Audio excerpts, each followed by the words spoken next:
राहुरी तालुक्यातील दवणगाव येथे 33 वर्षीय इसमाचा गळफास घेऊन आत्महत्या।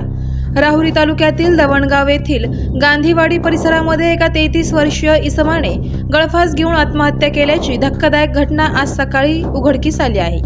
या घटनेमुळे परिसरामध्ये खळबळ उडाली आहे।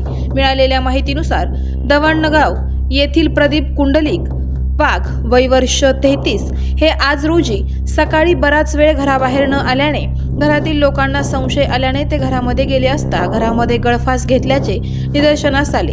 ही बाब लक्षात येताच त्यांनी राहुरी पोलिसांना माहिती दिली।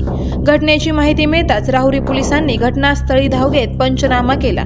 त्यानंतर मृतदेह ताब्यात घेऊन पुढील वैद्यकीय तपासणीसाठी श्री साई प्रतिष्ठानचे रुग्णवाहिका चालक पप्पू कांबळे यांच्या मदतीने रुग्णालयात पाठवण्यात आला। यावेळी आत्महत्याचे कारण अद्याप स्पष्ट झाले नसून पुढील तपास पोलीस निरीक्षक संजय ठेंगे यांच्या मार्गदर्शनाखाली राहुरी पोलीस करत आहेत। आवाज जनतेचा न्यूज प्रतिनिधी विजय सरोदेसह विलास घोडके।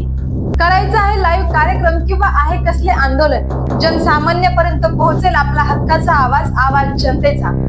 बातमी व जाहिरातीसाठी संपर्क करा स्क्रीनवर दिलेल्या नंबरवर।